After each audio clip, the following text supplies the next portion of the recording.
चाहे मर जाना, पर ये 7 बातें कभी किसी को मत बताना। भक्तों, कुछ ऐसे गुप्त बातें होती हैं जो हमें कभी भी किसी को बतानी नहीं चाहिए। आपको शायद यकीन नहीं होगा, पर अक्सर घर परिवार में शांति का कारण हम स्वयं ही होते हैं।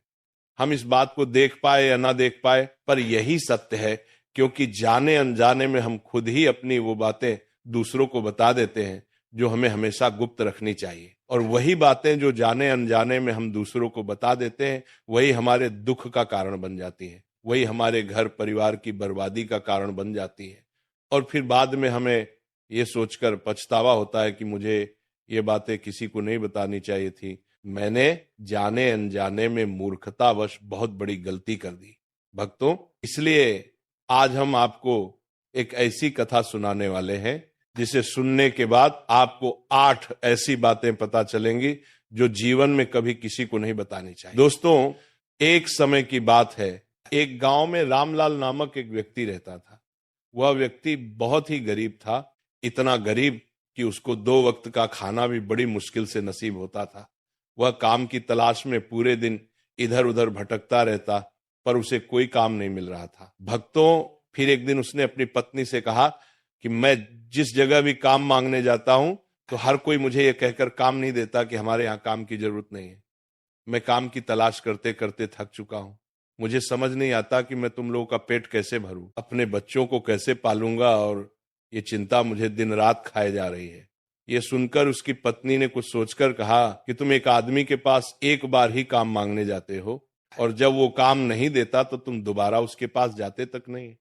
अगर तुम्हें उनसे काम लेना है तो तुम्हें हमदर्दी तो जतानी ही होगी, तुम्हें उनसे हमदर्दी हासिल करनी होगी, अपनी गरीबी दिखानी होगी, ताकि वह लोग तुम्हारी मजबूरी समझकर तुम्हें काम पर रख लें। इसलिए शर्म मत करो, उन्हें अपनी मजबूरी बताओ, अपनी गरीबी बताओ, और इसी उपाय से तुम काम कर सकते हो।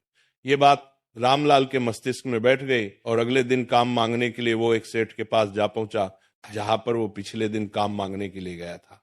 लेकिन इस बार उसने हाथ जोड़कर उस सेठ से प्रार्थना की, उससे विनती की कि वो बहुत गरीब है और उसे काम की बहुत आवश्यकता है। वो जो कुछ भी उसे देंगे उसमें संतुष्ट हो जाएगा, पर कृपा करके मुझे अपने यहाँ काम पर रख ले। उसकी ये हालत देखकर उस सेठ ने उसे अपने यहाँ काम पर रख लिया। वह रोज वहां काम करने जाने लगा, पर अंदर ही अंदर वह खुश तो था कि उसे काम तो मिला, लेकिन उसका वेतन दूसरे लोगों से कम मिलता था। वही काम जो दूसरे लोग करते थे, उन्हें ज्यादा वेतन मिल रहा था और इसे कम वेतन मिल रहा था। जब इस बारे में उसने अपने सेठ से कहा तो सेठ ने कहा कि देखो भाई, तुम्हें काम की जरूरत थी, मैंने तुम्हें काम दिया, मेरा धन्यवाद करने की बजाय तुम मुझसे शिकायत कर रहे हो, ये कैसी बात है। ये सुनकर रामलाल वहीं पर चुप हो गया, क्योंकि बात कहीं ना कहीं सत्य थी। सेठ ने तो उसे उसकी मजबूरी के हिसाब से ही काम दिया था और इसीलिए वो उसे अपने अनुसार ही वेतन देता था। लेकिन धीरे धीरे उसने ये बात अपने सगे संबंधियों और अपने दोस्तों को भी बताना शुरू कर दी कि उसका मालिक उसे कितना वेतन देता है। भक्तों, समय बीतता गया और रामलाल पूरी लगन के साथ अपना काम करता रहा, लेकिन अब परिस्थितियां बदलने लगी थी। सेठ अब रामलाल से दूसरे लोगों से ज्यादा काम लेता था और उनसे कम वेतन उसे देता था। ये बात रामलाल के मन को बहुत ठेस पहुंचाती थी। वो दूसरों से ज्यादा मेहनत कर रहा था और उनसे कम वेतन पा रहा था। इससे उसके आत्मसम्मान को बहुत गहरी चोट पहुंची। अब धीरे धीरे उसका मन अपने काम से हटने लगा, उसका मन काम में लगता ही नहीं था। भक्तों, जाहिर सी बात है कि ऐसी जगह किसका मन लगेगा जहां आदमी को अपने आत्मसम्मान के साथ समझौता करना पड़े। इसलिए जल्दी ही रामलाल ने अपना काम छोड़ दिया और वो घर पर आकर खाली बैठ गया। अब उसके पास घर का खर्च चलाने के लिए भी पैसे नहीं बचे थे, इसीलिए उसने अपने सगे संबंधियों और अपने दोस्तों से सहायता मांगना शुरू की। लेकिन उसके दोस्त उसके सामने तो उसे दया का पात्र समझते थे, उसे दिलासा देते थे, लेकिन पीछे से उसका मजाक उड़ाते थे। वो कहते कि कितना बेवकूफ है, सेठ ने इतना काम लिया और बेचारे को पैसे भी नहीं दिए, कल हमारा भी पैसा वापस कर पाएगा। इसकी ऐसी हालत है, काम तो उसके पास कुछ है ही नहीं, पैसा कहां से ला कर देगा। और इसी वजह से रामलाल की हालत दिन प्रतिदिन खराब होती जा रही थी। भक्तों, आपने अक्सर एक बात को अपने गांव समाज में देखा होगा कि यदि आपके पास पैसे हैं अच्छी नौकरी है। तो 10 लोग आपके हाल पूछने आते हैं, पर यदि आपके पास कुछ नहीं है तो आपके अपने भी आपको नहीं पूछते। यही हाल रामलाल का था और इसी वजह से रामलाल की हालत दिन प्रतिदिन खराब होती जा रही थी।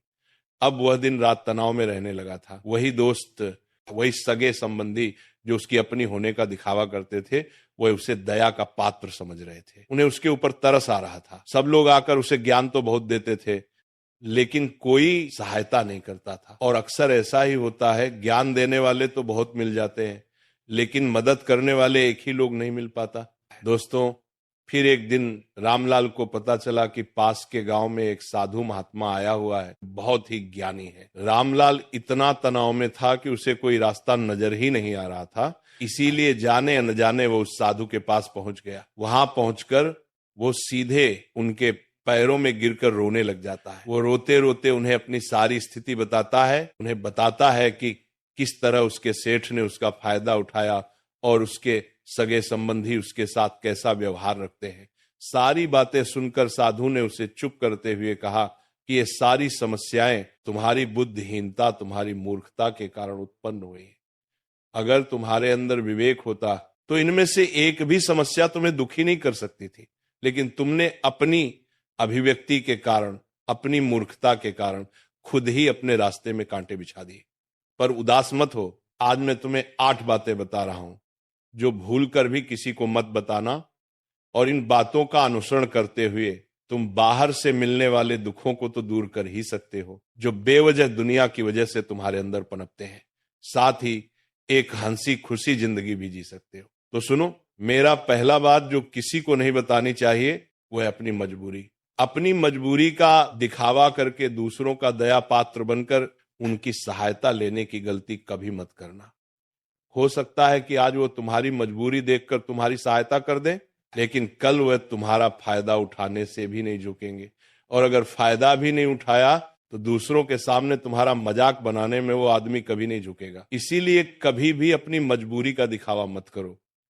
अगर घर में 2 रोटी है, भले ही सूखी रोटी है, तो वही खाकर सो जाओ, लेकिन दूसरों को इसके बारे में भनक तक नहीं लगनी चाहिए। जरा आप खुद सोचो, मजबूरी बताने का क्या प्रयोजन होता है? एक इंसान या तो दूसरों से सहानुभूति हासिल करना चाहता है या उनसे कोई आर्थिक मदद चाहता है, लेकिन अगर दोनों ही परिस्थितियों में आप देखें तो दूसरा आदमी आपका फायदा उठाने से नहीं झुकेगा, और अगर वो फायदा नहीं भी उठाएगा तो अपनी नजर में तो वो आपको मूर्ख ही समझेगा और दूसरों के सामने आपका मजाक तो जरूर बनाएगा।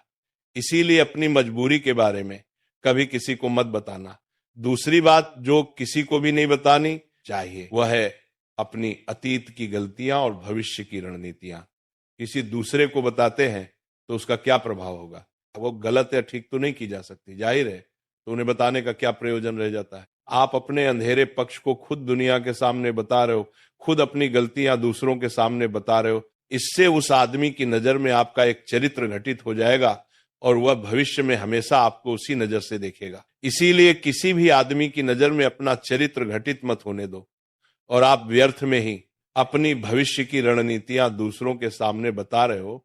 जो लोग आपके काम का हिस्सा ही नहीं है, उनके सामने अपनी भविष्य की रणनीतियां बताने का क्या फायदा? वो लोग आपकी सहायता तो नहीं करेंगे, लेकिन आपकी भविष्य की रणनीतियों में बाधा जरूर बन सकते हैं।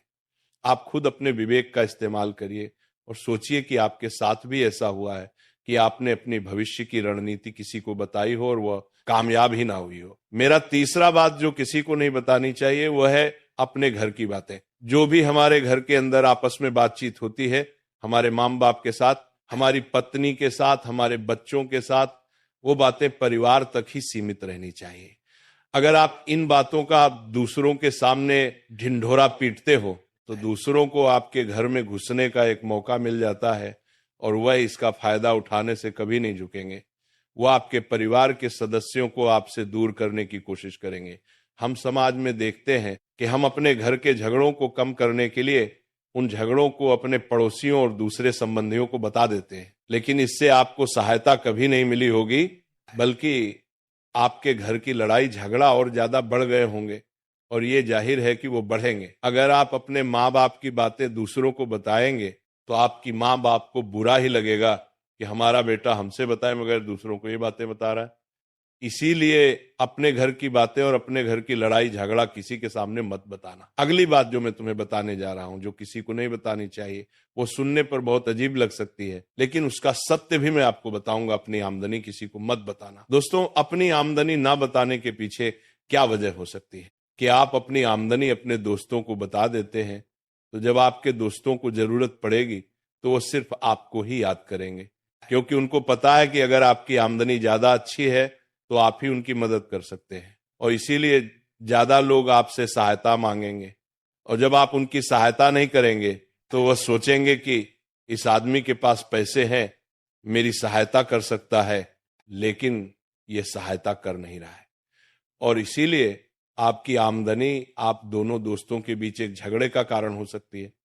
कम आमदनी होगी तो लोग मजाक उड़ाएंगे, और ज्यादा होगी तो सहायता मांगेंगे, तो अपनी आमदनी बताने की कोई जरूरत ही नहीं है। अगली बात जो मैं आपको बताने वाला हूं, उसे आप गांठ बांध लेना, और किसी को ये बात मत बताना अपनी कमजोरी और अपनी ताकत। अक्सर इंसान को पता नहीं होता है कि उसकी कमजोरी या उसकी ताकत क्या है, लेकिन अगर आपको अपनी कमजोरी और अपनी ताकत पता है तो पहली बात, आप बहुत ही बुद्धिमान आदमी हैं, और दूसरी बात कि आपको ये बातें किसी से शेयर नहीं करनी है, क्योंकि अगर आपकी कमजोरी दूसरों को पता चल गई तो आपकी कमजोरी का फायदा उठाया जाएगा, और अगर आपकी ताकत पता चल गई तो वही ताकत आपकी कमजोरी बन जाए, क्योंकि वह ताकत दूसरे आदमी को पता है और वह ताकत की तोड़ भी ढूंढ ही लेगा। अपनी कमजोरी और अपनी ताकत अपनी पत्नी या अपने पति को भी नहीं बताना चाहिए, क्योंकि इसके बाद आपके घर में उनसे हमेशा डरते रहना पड़ेगा। दोस्तों, अगली बात जो साधु जी बताते हैं, जो किसी को नहीं बतानी चाहिए, वह है अपने मित्र और अपने शत्रु के बारे में बताना। आप अपने मित्रों के बारे में अगर दूसरे लोगों को बताएंगे तो वह आपके मित्रों के साथ घनिष्ठता बनाकर आपको धोखा दिलवा सकते हैं, आपके गहरे मित्रों को आपसे दूर करने का प्रयास कर सकते हैं। अक्सर आम आदमी ऐसा नहीं करता, लेकिन आपके दुश्मन ऐसा करने की कोशिश कर सकते हैं। और दूसरी तरफ आपके शत्रु का भी किसी को नहीं पता लगना चाहिए, क्योंकि आज जो आपका मित्र है, अगर कल वो आपका दुश्मन हो गया तो वो आपके दुश्मन के साथ मिलकर आपको परास्त कर सकता है, आपको धोखा दे सकता है। इसीलिए अपने सबसे अच्छे दोस्तों को भी उनके बारे में कभी मत बताना। अगली और आखिरी बात बताता हूं, जब तुम दान करते हो तो दान के बारे में भी किसी को मत बताना, नहीं तो दान करना व्यर्थ हो जाता है, बेकार हो जाता है। जब आप अपने दान का ढिंढोरा पीटते हो तो आप ये बता रहे हो कि मैं कितना बड़ा दानी पुरुष हूं, और ये आपके अंदर एक अहंकार निर्मित करेगा। इसीलिए दान गुप्त रूप से किया जाए उतना ही अच्छा होता है, उतना ही फलदायी होता है। जब आपका बायां हाथ दान कर रहा हो तो दाएं हाथ को बिना पता चले कि बायां हाथ दान कर रहा है, तभी आपको दान का सही फल मिलता है। तो दोस्तों, इस प्रकार यह 8 बातें साधु महात्मा ने रामलाल को बताई। इनमें संसार के सभी सिद्धांत छिपे हुए हैं। इन बातों का अनुसरण करते हुए आप अपने घर में सुख शांति बना सकते हैं, और घर के झगड़े हमेशा के लिए दूर कर सकते हैं, और अपने घर परिवार में हमेशा सुख शांति बना सकते हैं। तो दोस्तों, इसी के साथ ये कथा समाप्त होती है। बोलो राधे राधे।